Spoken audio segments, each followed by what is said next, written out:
Is it an addiction? Is it an addiction? No, I don't think I think it's an addiction. I think it does put me, like, it makes me happy. But no, it's not an addiction. So, for once in my life, let me get what I want. Lord knows. You're gonna live with me now. Hmm? I'm gonna take care of you. Because I love you.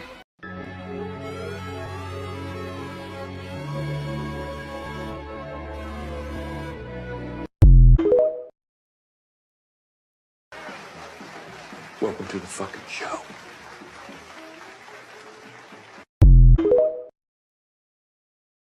Welcome back to Fantasy Football by Committee, powered by Flurry Sports. It can be tough to win a fantasy league on your own, but at FFBC, we will work together to bring home the hardware. Hosted by Zach Bruner and the rest of the Flurry Sports crew, we will give top-level analysis, answer your questions, and, well, go off on other tangents. That was after I tried to get ChatGPT to admit that 9/11 was an inside job, but it stood firm. It gave quite a few solid points that it was true. Welcome to Fantasy Football by Committee. The show starts in 3, 2, 1. Folks, we are back and a new setup a little bit here. I don't know why I have this thing, but we have it. But enough about me. It's time to get to the other person. I'm Zach McAdoo. That's Zach Espinosa. Where's my hand? There it is. There it is. That's Zach Espinosa. How you doing, buddy? Doing good. So glad to be here. Love this new setup. Yeah, we try to raise the production quality a little bit, and who knew a $5 mic from Five Below would make it that much better. But there we go. Yeah, we got something in the budget, and we put it all into this. Because that's the quality content that we want to give you, the viewer. Yeah. Now it's just like it's no longer the Ricky Bobby thing. It's where I don't know what to do with my hands. It's just I hang now. So, but we're here. We're going to watch a football game, I guess, in about an hour. I don't know if it's good football. I don't know if anybody wants to watch it. Yeah, I mean, it's football, and we're going to watch it. We're going to enjoy. We might enjoy it. I'm not going to say we will enjoy it, but football's better than no football. Come on now. That's true. Fair. Looks like we already got our first question. By the way, thanks to everybody who watched. Thanks to everybody who watches throughout the year. This show is heavily chat heavy, so please do not hesitate to ask those questions in the chat. And we already got our first one. Good evening to you, St. Louis fans, Mr. Discount. I'm assuming that STL St. Louis. Would you drop Judy or Marquise Brown for Zay Jones? McAdoo, how you feeling about this? Because I know my answer. If you are going to do it, I'd do Judy, but I don't think you need to pick up Zay Jones. No, I don't think he's going to get the targets. Yeah, that Baltimore, and we kind of thought, oh, maybe if Mark Andrews goes down, now there's all this hype for Isaiah Likely. We even have him as a start in this week's Start Sit-'em articles over on Flurry Sports for the tight end spot. So I don't know if you pick up Zay Jones. OBJ has been playing as OBJ, more so like himself lately. I don't think you need to risk dropping Jerry Jeudy or Marquise Browns for Zay Jones, but that's just me. Am I thinking of the wrong one? Are you thinking of Zay Flowers, or am I screwing this up? Oh, Zay. Yeah, no, I am thinking of Zay Flowers. You're absolutely right. Zay Jones, freaky deaky Zay Jones. I mean, I still don't know if you give him in Jacksonville. I know Christian Kirk had that injury. Yeah, and he's going to be out for an extended period of time. Right now, unless your name is Evan Ingram with CJ Beathard under center, I wouldn't. If you need him for this week, I would not do it. Well, I mean, it was consistently inconsistent too, right? Like Christian Kirk would go off for a week. Calvin Ridley would go off for a week. Evan Ingram would try to find himself in that mix. we're hyping up Zay Jones to hopefully do well with all those mouths to feed. And then on top of that, you got CJ Beathard at quarterback. I still feel the same way. I don't know if I pick up Zay Jones. No, and I think reading Travis Etienne. Trevor's the one in Florida for now. Travis Etienne's little bio thing that Yahoo has. They said if your name's not Evan Ingram, who's probably going to get the checkdowns, your fantasy value is going to go down. Which I don't know. I mean, if you're Travis Etienne, I think you're going to get more carries. Yeah, and he also gets a bunch of or a fine amount of targets as a running back. Is. So I'm saying no. No, if you need him this week, maybe stash him because I don't know where Jerry Jeudy's going to be come 2-3 weeks. And it just depends on you, St. Louis. Like, do you need a higher floor or a higher ceiling? Yeah. And I think you got both kind of good options in regards to floor and ceiling with Jerry Jeudy and Marquise Brown. I don't know if Zay Jones trumps that. Here we go. Next question. Hey, guys, have a question for you. Should I start D-Hop, Drake London, or OBJ? Ooh, who are the Falcons playing?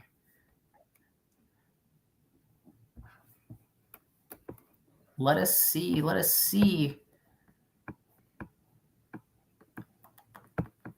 Falcons, Bucks. How high do we feel about Douglas getting traded to Buffalo? Because Tre'Davious White is out. Taron Johnson is also out, their other starting corner, if I'm not mistaken. Their nickel corner. So I know he got injured at one point. I don't know if he's still out. I don't know, but none of these guys are playing Buffalo. I thought you said Drake London plays Buffalo. No, he plays the Bucks. Oh, Bucks. I heard Buff with an F. No, Bucks is in Tampa Bay. Tampa Bay. Titans play the Dolphins, and the Ravens host the Rams. I think I'm going with OBJ. I'm just going to lead. I don't know. I feel like D-Hop and London are the two top ones, but I don't like D-Hop going against the Dolphins, which actually might help. He's playing Dolphins because they're going to want to throw a lot. I think I go OBJ. Yeah, I guess go OBJ because the more I think about it, Desmond Ridder is not a good quarterback. It's not even that I doubt Taylor Heinicke or Desmond Ridder. It's that I don't know what I'm getting out of the Falcons offense every single week with Arthur Smith as the coach.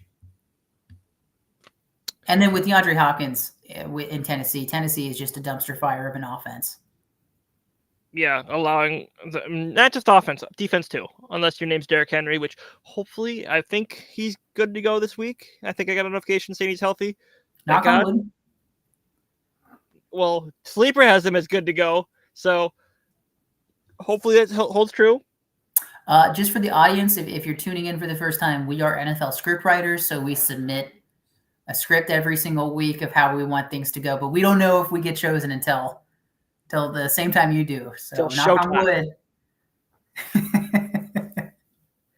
Yeah, Trevor Lawrence going down, that was his fault. Yeah. Give me the Oscar. Anyway, let's move on until we get another question. We're gonna move on. Huh? Yeah, you want to go start tight ends? Yes. Alrighty, so we're going to go into our Start Stidham articles penned this week, but none other by the man himself, the man, the myth, the legend, Zach Bruner. So for the tight end positions, we have Dallas Goedert, and Isaiah Likely as starts. Dallas Goedert playing the Cowboys in his triumphant return, or hopefully triumphant return, and Isaiah Likely starting for the Baltimore Ravens against the Rams. How do you feel about this? Do you think we should start these two, or do we think that they're sits? I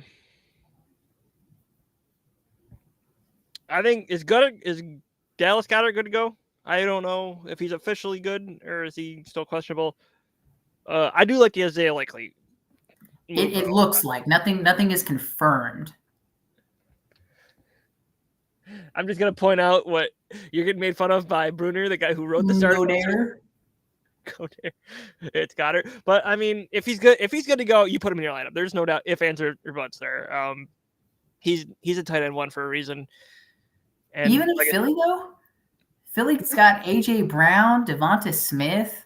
I mean, Zacchaeus will catch a touchdown every now and then. He's a bigger body in the red zone. Jalen Hurts can run it in the end zone or in the red zone to give you those points. Like, and Godare, as you like to call him, he still gets points. So I'm exquisite and I'm French. I have a picture of cats up behind me. I'm not exquisite in French. I have Buffalo stuff on my wall. What the hell's your point? Pardon me for being a little cultured and saying Godare. Go live in Quebec if you want to speak the French language. Je parle a little.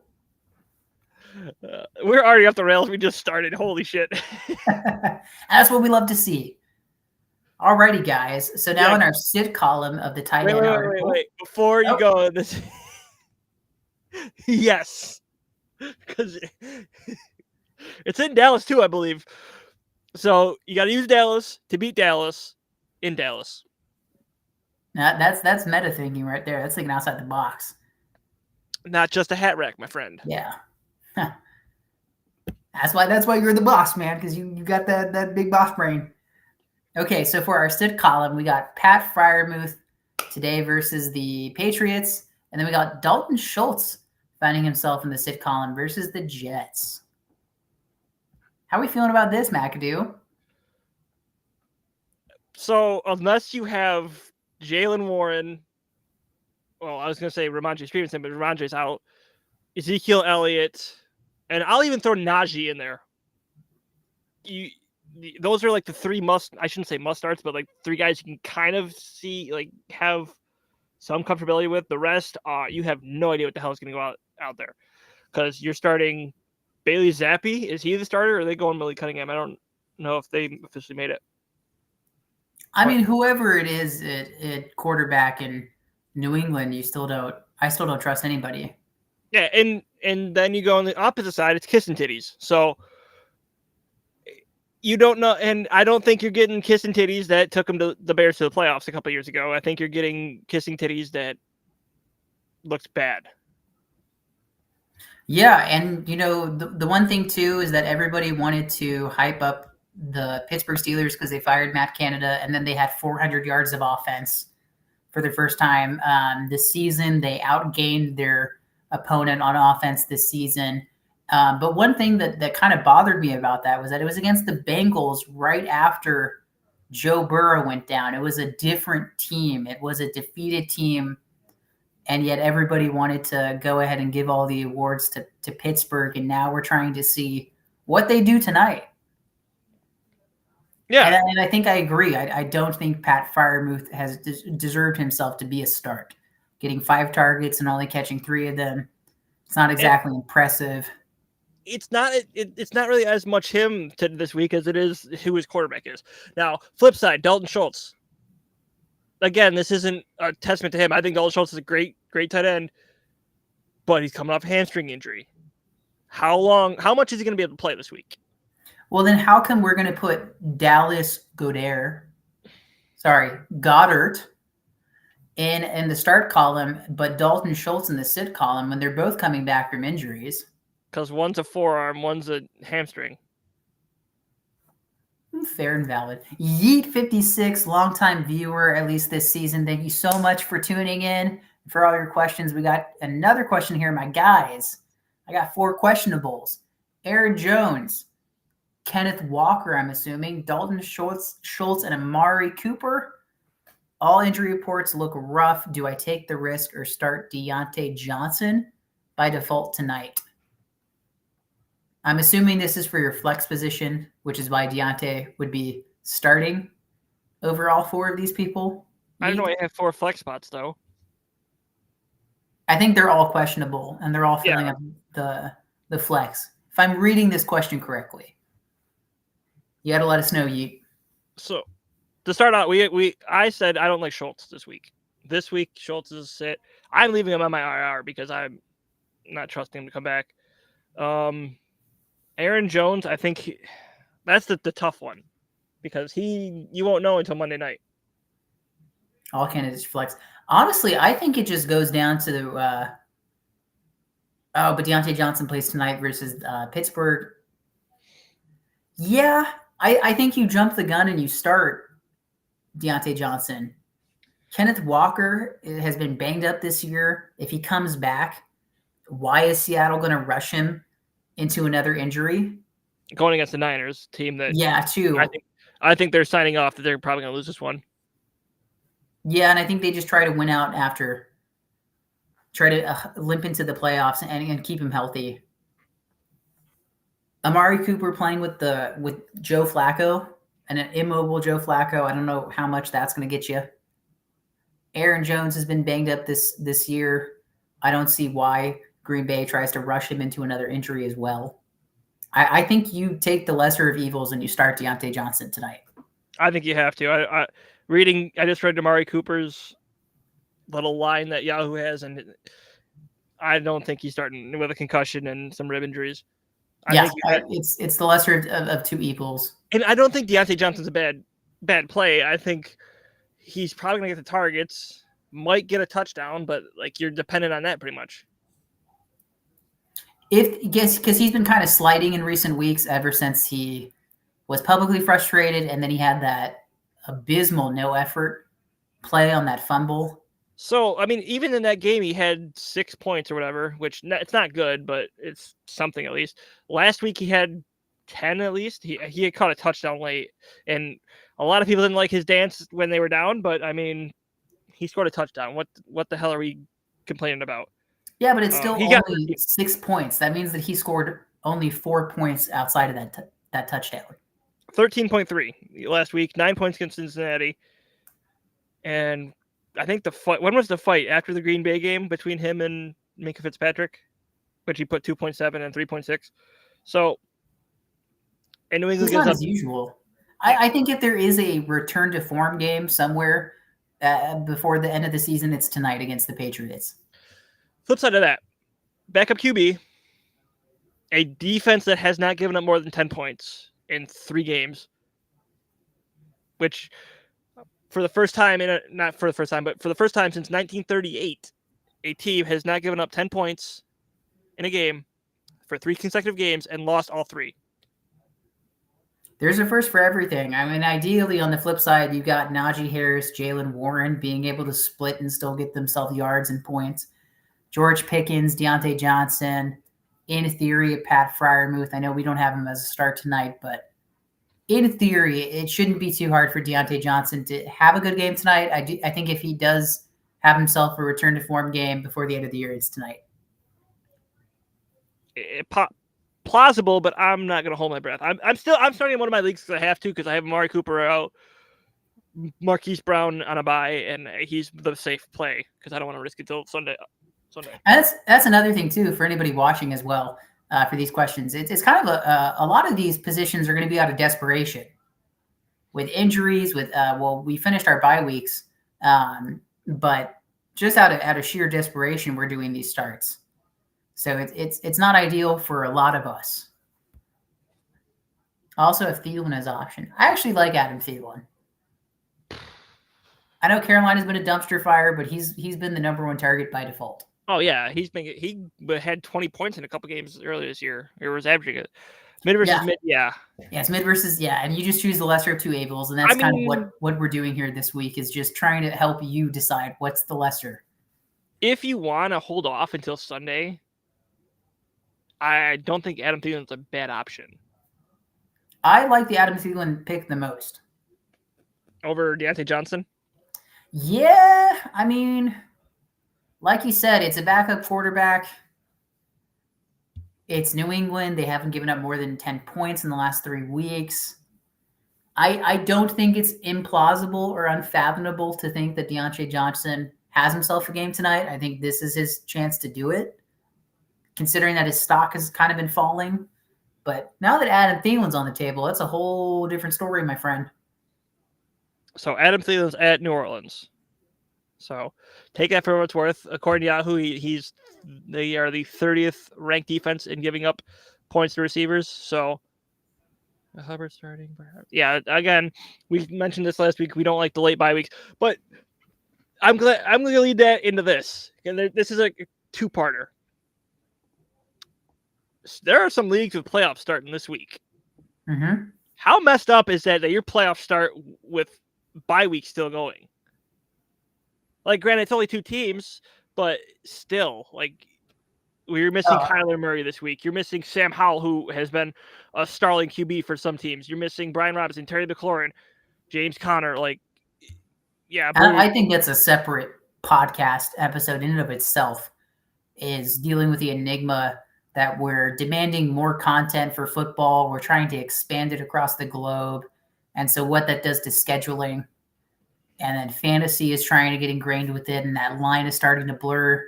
That's a whole conversation. Yeah, and then the flip side of that, and I think we do it in our Dynasty League, the 2-week playoff format. Mm-hmm. Like, I kind of like it. I think it helps with the consistency of your team is not dog shit. Like, you could not get that fluke win they get to the championship. I think you have to prove that you're the better team for 2 weeks. I mean, I know there's some people that don't like it. My brother does not like it, but I think it won't be a 20 week too, probably. I mean, I think that's hot take right there. That's better. I'll highlight it. I think that's better than what we're at now. I think the 17 game schedule is stupid. I can't highlight it for some reason. I think the 17 game season is stupid. I don't like how they do the 17th game. I think 18 weeks, there's a better format out there with, okay, you play your regular games like you do not now, but you're going to play. So the Bills, they played the AFC South champs and the AFC West champs. So you're doing a home and home against those two as your, like, 2 extra games or 4 extra games, whatever the hell you want to call it. Yeah, that, and also, like, and then the NFL is also getting upset that players are getting injured, but then they also made the year longer. But then they're also telling, or not directly telling teams, but with the way that injuries are playing out, it's a direct notion to teams that they have to invest into backup quarterbacks. But then they immediately get upset when backup quarterbacks are playing on primetime slots. Yet the industry and teams are supposed to invest millions of dollars into said backup quarterbacks to then not give them the daylight that they deserve? Question mark? I mean, we're talking about 2 backup quarterbacks playing right now. Yeah, exactly. And so I don't know what that line is. Like, are we going to push for more content and more football and higher risk of injury? But then we're also going to get mad that ratings go down because we have 2 backups playing. Like, do you want you can't have your cake and eat it too, is what I'm trying to say. I will and do. But again, like you said, a lot of content here, and I think we could probably push that back to week 18 when a lot of playoffs are done. Yeah. So anyway, I'm sure Bruner would appreciate that, but I think final point here, but then I'll say what I was going to move on to. No, you go. I'm all good. I was gonna move on to the start sit wide receivers. Beautiful. All right, guys, make sure to drop those questions until we get some. I'm going to go into the Start Sit-'em article for wide receivers on Flurry Sports, penned once again by our fearless leader, Zach Bruner. All righty, so in the start column, we got Brandon Cooks versus the Eagles, and we got Courtland Sutton, a Bronco, making this list versus the Chargers. McAdoo, how you feeling? What you thinking? I like both these plays. I had Courtland Sutton last week in the Dynasty League. Helped me win my matchup. He had at least 2 long catches, 1 for a touchdown, and going against the Chargers, who Chargers are the Chargers. So you take that for what it is. Just like, who was it? That's the Browns are the Browns. So I'm going to eat my words probably now, but and then you got Brandon Cooks, who's looked amazing the last couple weeks here for the Cowboys. So mad I had to drop him in a league. Yeah. Bruner traded him to me in one of our Yahoo leagues, and at the time he wasn't performing, so I cut him for some other backup player, and I'm just regretting it now. Yeah, he did well for me in DraftKings, I think, on Thanksgiving. But unfortunately, because I did not pick up Curtis Samuel, I ate shit. And then how do you feel about Cortland Sutton or in our sitcoms? We got Nico Collins and Chris Godwin. Nico Collins, the Texans playing the Jets, and Chris Godwin, the Bucks playing the Falcons. As a Chris Godwin dynasty owner, I do agree with the Chris Godwin sit because I've been getting effed in the A the past few weeks with him. I don't know what's going on there besides Mike Evans is getting most of the targets and the long balls and everything that is coming that way. Or as Bruner so eloquently put it, if you are still starting Chris Godwin in fantasy football, that's on you. Now, if you're in a 16-team league and you kind of have to start him. Yeah, fair. But the big surprise here is Nico Collins, because I feel like every single week there's a different Texans player that we're saying is the must start. Yes, I got effed in the A by Noah Brown last week. Yeah, and I think Tank Dell also just had a season-ending injury too, if I'm not mistaken. He broke his fibula or his tibia, one of the two. I always confuse the two. And he's out for the season. He's not come back through that door. So you're down to Nico Collins. You're down to Noah Brown. You're down to Dalton Schultz maybe this week. Robert Woods as well. Robert Woods started off the year as like the number one option at wide receiver for the Texans. I actually would feel comfortable sitting any, at least in regards to like telling managers, because it seems like there's a different mouth that gets fed every single week with the Texans, which isn't a bad thing, but it's a hard thing for us as fantasy managers to navigate and to predict. Yeah. That being said, I still think you have to start Nico Collins this week. Bold statement.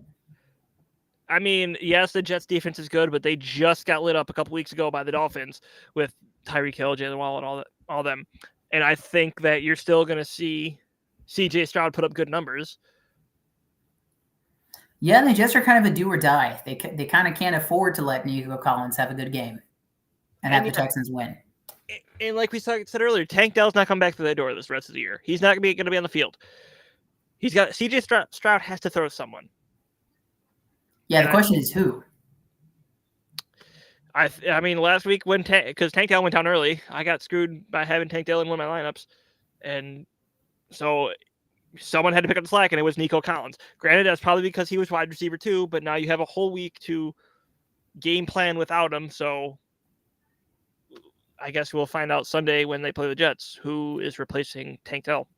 Well, and I kind of want to get back to the Texans, especially in regard to the running backs, but because we don't have any questions, I'm going to go ahead and move on to the start and sitting running backs column on Flurry Sports, once again, penned by our fearless leader, Bruner. We do have a question, actually. Hold on. Before you get to that. If you are the Jets, who do you key on? CJ Stroud. I blitz heavily. I want to disrupt him and disrupt that rhythm. Give him no time back in the pocket? Correct. I mean, yeah. No. I don't know. From a wide receiver standpoint, you don't send anyone on Dalton Schultz unless it's a linebacker. I think tackle is out. The right tackle or the left tackle? Either way, a tackle is out. They don't have to blitz. I still think you apply pressure. CJ Stroud is still a rookie at the end of the day. I do not want those short dumps for him to go through his progression to be able to get to his check down. I think Sauce has to cover Nico Collins. I think that's what has to happen. Yeah, maybe. And I think a lot of teams have been letting the Texans just keep everything in front of them.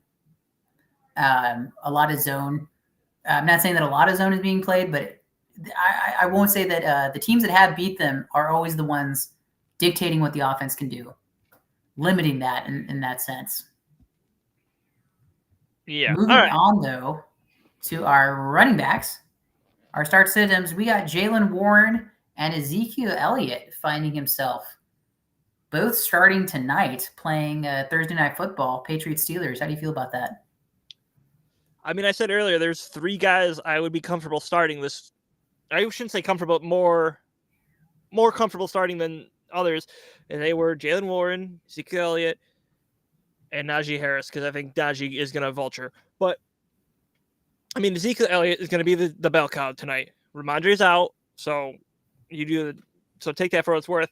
And then the flip side, Jalen Warren, he's starting to get more carries, and I don't think the Patriots' run defense is that good.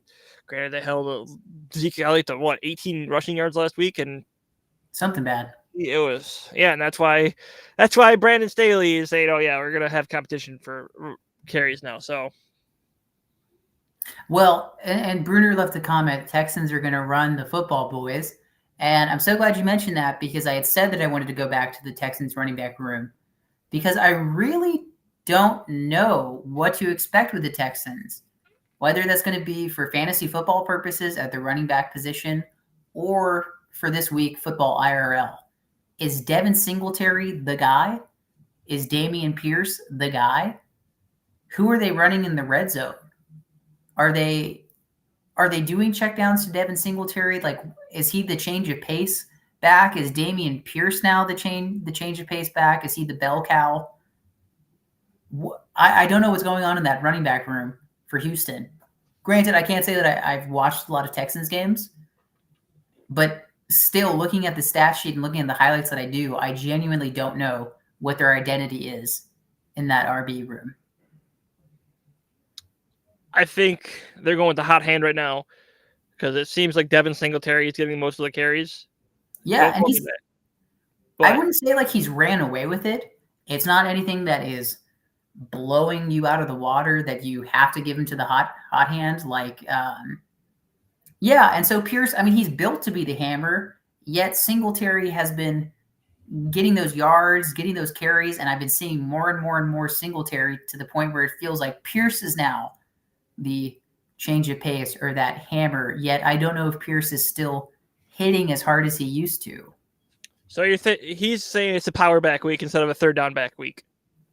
It's the Jets. I think you have to be, especially with as tough as the defense they have, you need to wear them down. And I think that's the best strategy. I just wanted to go meta with that conversation and say, what is going on with Houston in the running back room? Because even I get confused looking at it. Yeah. All right, do I go to the sits? Yes, in our sit columns, we actually have Breece Hall as a sit versus the Texans. And we have both running backs finding themselves in a sit column, which is a rare occurrence. Zach Charbonnet and Kenneth Walker versus the 49ers. You know, Charbonnet actually worked with the French accent you were trying to go with earlier. So good job on that one. But Thank you. Yes, absolutely. We don't know. We already said we don't know where Kenneth Walker is on his return. Zach Charbonnet is questionable. They're playing a tough defense in the Niners that, a couple weeks ago shut him down. I shouldn't say shut him down, but because Charbonnet did get about 10 points, but they're not going to do that this week with both of them having injuries. So their sits, and I keep saying I love Breece Hall, and he's going to get the carries, but he's not doing anything with them right now with how bad the Jets offense is. Granted, they're getting Zach Wilson back, so it's back to where it was when we almost started the year. More weeks 2 to whatever the hell, but when you get benched. Yeah, and we all saw those reports about how Zach Wilson was apparently reluctant to take the starting job, and Robert Saleh had to come out there and try to cool the flames and say that's not true. From one side of the aisle to the other, for the people that report on the news and report on sports, those rumors do not get published without credible sources. So if it's going to make its way to Yahoo Sports, CBS Sports, and ESPN, as much as we love to hate them, they had a reason to publish those. And the fact that Robert Saleh had to come back out there and cool it down, I don't know if I trust the Jets this week. And this is another conversation for another day, but I don't blame Zach Wilson. And this is something that I actually had spoken to Bruner about that I may want to do an episode about is why is he still there? If he has been the scapegoat for the Jets fans for even Robert Saleh himself, the head coach at times, throwing his own quarterback under the bus, for all of his teammates that will publicly rag on him, saying how excited they were to get Aaron Rodgers, and they critique him, seemingly every single week. I don't see why you as Zach Wilson would want to go back out there and put yourself on for that hate. And to your point, to what you just said, I don't think the Jets fans are blaming Zach Wilson as much as the Jets coaching staff anymore, because they. I think I said this last week. It's not Zach. It's Zach Wilson who failed. It's Sam Darnold who failed. It's Geno Smith who failed. It's Mark Sanchez who, after the first 2 years, went to dog shit in New York. So, what is the common denominator between all four of these quarterbacks?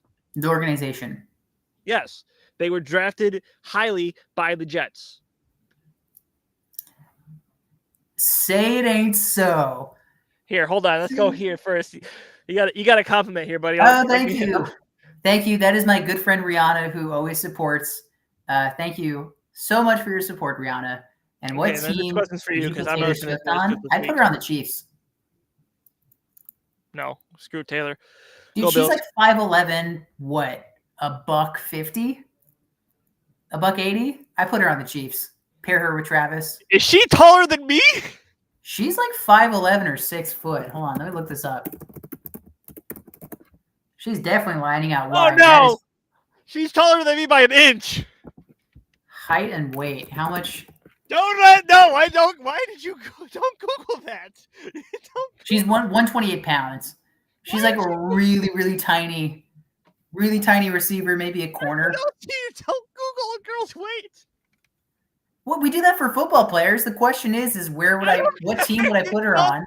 And I took it a step further to say what position I would put her at. 5'11", she's got the range.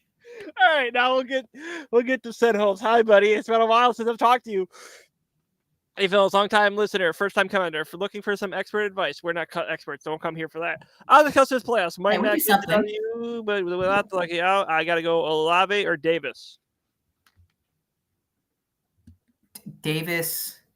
Gabe Davis. Gotcha. I think Gabe Davis, but don't call me. I don't. Hopefully he. I'm actually going to go Chris Olave. Chris Olave has been sneaky. Chris Olave with what could potentially be Jameis Winston? Chris Olave has still been sneaky. Especially with Jameis slinging it. Granted, he may also sling some interceptions. Chris Olave has been sneaky this season. He had a 1,000-yard season last year. I'm not saying that makes him a good receiver by any stretch of the imagination, but Chris Olave has been sneaky. And also, Jake, thank you so much for tuning in. It's been too long. Glad to hear from you. Where is it? There we go. I have to hold the mic, so it's kind of worse. I'm going Gabe Davis, though. I feel, and I've said this before, I hate Gabe Davis because he's that boomer bust guy. And with him coming back to the Chiefs, I think it could be a potential for a boom game. Knock on wood, because everything here, but we've seen what he's done in the past against the Chiefs. So hope maybe that continues. Maybe they learned their lesson, but I think Gabe Davis would not be a bad play this week. It just depends, Jake. What do you need? High floor or high ceiling? Boom or bust, just like we said. I go Chris Olave. He's the safer floor to me.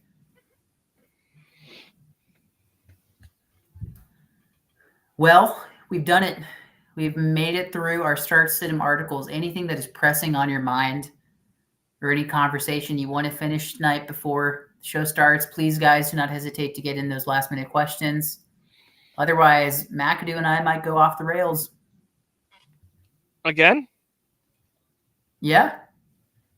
Maybe even 3 times. Maybe 4. 4 straight double-digit weeks, even with wavering QB play, had me leaning Olave. See, that's what I mean. He's been sneaky good. Absolutely need the points, though. Once again, high floor or high ceiling. I know you're saying that you need that boom, but do you really want to risk it with Gabe Davis and not get those points at the end of the day if he does bust? Yeah, I'm going Olave. I'm not saying Olave is a bad play. I'm just saying this with the way everything's going out for the Bills right now. Not going to get into that. I think they need to do something, and I think Gabe Davis is going to be a boom this week. Ken Dorsey for president. Shut your mouth. Any thoughts being such a Bills Mafia fan? Are you talking about the but the article that came out today about McDermott and everything that happened there? Oh yeah, I saw about that, but I didn't get a chance to read into it too much. But anything that you've noticed post the Dorsey firing? Bills' offense has been a lot better. It's been 33 points the last 2 games without Dorsey. So I mean, averaging 33 points, I should say. So take that for what it's worth. As far as wins, I feel a lot better about this stretch coming up without Dorsey. I think after the Eagles lost, I changed my name in a couple Discords and probably will change it on X now that it's game week to Run the Fucking Table, because it's 5 weeks, 5 winnable games to me, but we'll find out. What do you think their record is going to finish as? You really think they're going to go 5-0, close out the year? It's plausible. It is very possible because you look at the Chiefs. Chiefs bad loss last week. Bills can win in Lambeau, Arrowhead. They get the Cowboys coming to Buffalo. Cowboys, their SOV is not good at all. If you look at their strength of victory, you go to the Chargers. I've already spoken about the Chargers. Patriots at home. Hopefully they don't play like they did the last time the Bills played them, and then you end the season in Miami. So it's plausible. It is very possible. I will bang the table believing that they can do it. Bills beat the Chiefs when it doesn't matter, so they'll win this week. Yeah, exactly. And I was going to say too. I mean, Josh Allen is what, 0-3 or something in like overtime, and we changed the overtime rules for him. But let me point this out.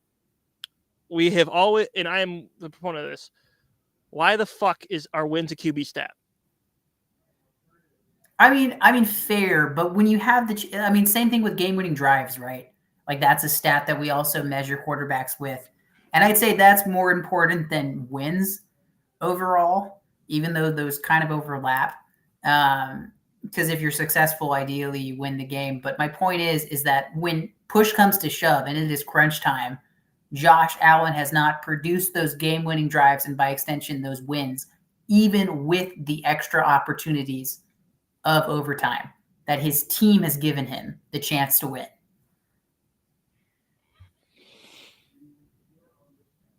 Yeah, I will give you that.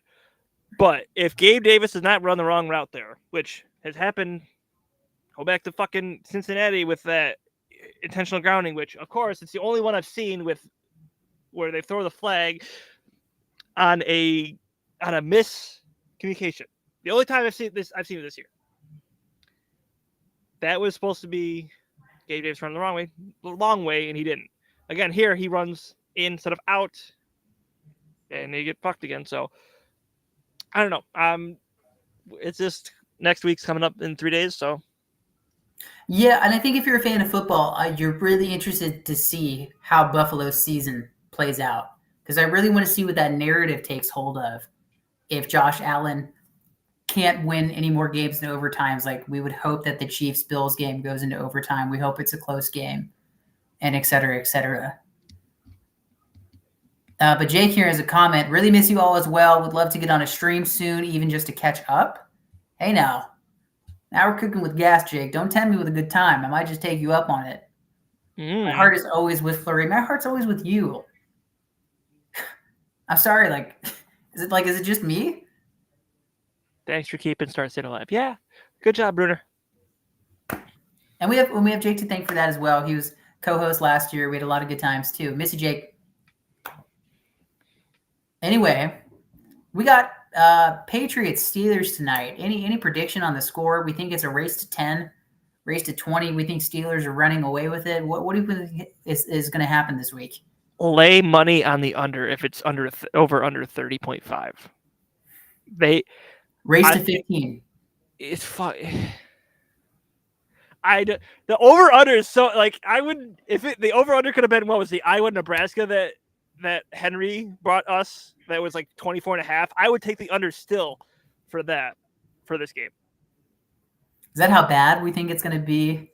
We think it's going to be a defensive mastermind chess game going on. I think you have two good defenses going up against two quarterbacks that are mid at best. I think it's going to be a race to see who messes up first, who turns the ball over first, who fumbles, who gets an interception first, who runs the wrong route that costs the team, a turnover on downs. What's more likely to happen, Najee? Under 59.5 rushing yards or under 0.5 TDs? I'm going to go under 59.5 rushing. Yeah, I wouldn't doubt it if he, has 20 yards rushing, but he falls into the end zone. I think he's going to vulture one tonight. Yeah. Great question, though. Once again, anybody else got any questions before we go start Sit 'em show? It is the desperate time for fantasy managers everywhere, but a jolly time as we're getting closer to the fantasy playoffs if they have not started already. Take the yards. I don't think he's getting 59.5. He's not going to get the carries like Warren is. Yeah, sports betting show start. And that was the thing that we did last year. Jake was really good at the over and under. I really don't know sports betting, so kind of the bit was just them asking me and me being clueless and going, yeah, that makes sense, or no, that doesn't really make any sense. I'm kind of into sports betting. Like I know over, under, money line, spread, that stuff. Plus what 100, whatever, plus -4, whatever, and so. Hey, and you know what? Maybe that's a question for the audience. Maybe if you guys want to see those sports betting streams, type that in the chat. Let us know. Leave us a comment. Join us on Fantasy Football by Committee. Just let us know that what you want to see, and we'll try our hardest to go do it. Because ultimately, at the end of the day, we're here for you. No nudes, though. Ultimately, at the end of the day, we're here for you. So we'll try our hardest to see what we can do.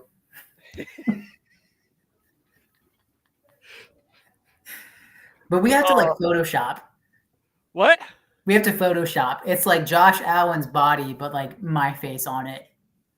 Do we need to just get like one of those and just plaster your face on there instead? I think so. I'd buy those. It's too much work.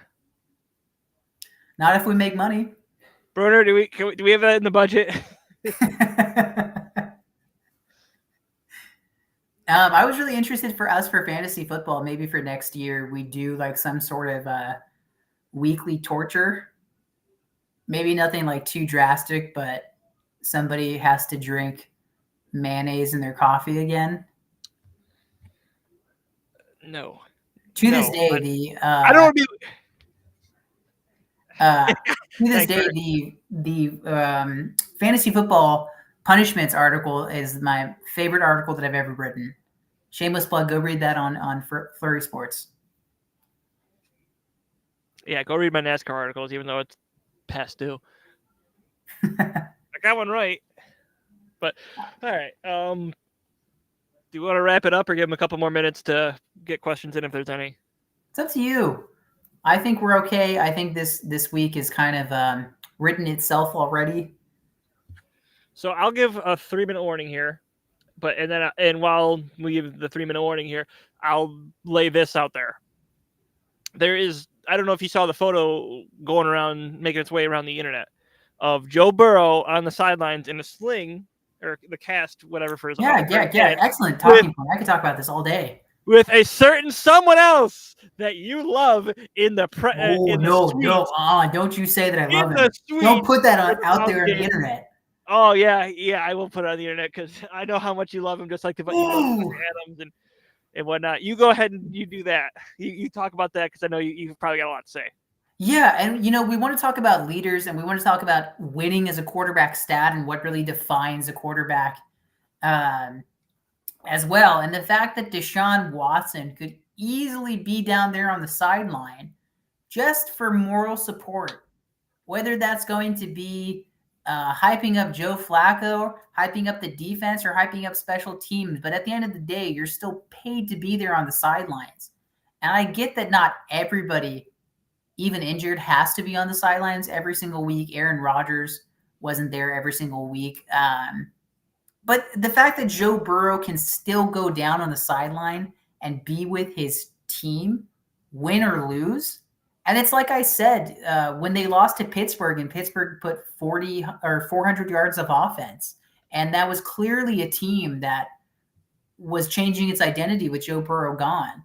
Joe Burrow still goes out there and he takes all those hard questions at the end of the day. And like Caleb Williams, who declined his press conferences after some losses, like you're going to get judged by that by NFL franchises. And you best believe that I think Cleveland took note of that for Deshaun Watson not being on the sideline, where your division rival and in-state rival, Cincinnati, Joe Burrow was happy to be out there with the fellas. Refresh my memory. It's a shoulder injury for Watson, right? It's a lot of injuries for Watson. It's nothing to do with his legs, right? I think maybe something was in there, but I don't know if that was the injury that caused the season ending. He needed surgery on his shoulder. So if it was I know he was dealing with multiple injuries, but what caused the season ending was his shoulder. If there's something with his legs, I think it's okay for him to be in the suite, because I think you need that extra bench spot for someone who's coming off the field, and if he has a leg injury, he's not going to be able to get up as easily. Let me play devil's advocate here for that. But I do agree with you. If it's just the shoulder, it's just the arm, he should be down there on the sidelines. And to what I'll bring up what Bruner said here. Joe Flacco doesn't want. Joe Flacco is not a masseuse, so why does he care? Yeah, and even person you have to keep away from Watson are masseuses. And like realistically, we know people heckle. We know even home team is going to heckle your team if they're not playing to your standards. Go back and look at the Bills. And if Watson really wanted to hide, he comes out every single week with a towel over his head too. And if that was any factor of his decision to go to the suite, you really made your own bet in Cleveland by trading for him. Probably should not give him a towel anywhere near. There should be no towels around Deshaun Watson. Flaming hot take. Put him in the rafters. Flaming hot take. That's my favorite thing you've ever said on the show. Don't confuse the two. Yeah, my favorite thing you've ever said on this show. I don't know if that's good or bad. I mean, I hate Deshaun Watson, so I think it's a good thing. All right. You say your last piece. I gotta grab something real quick.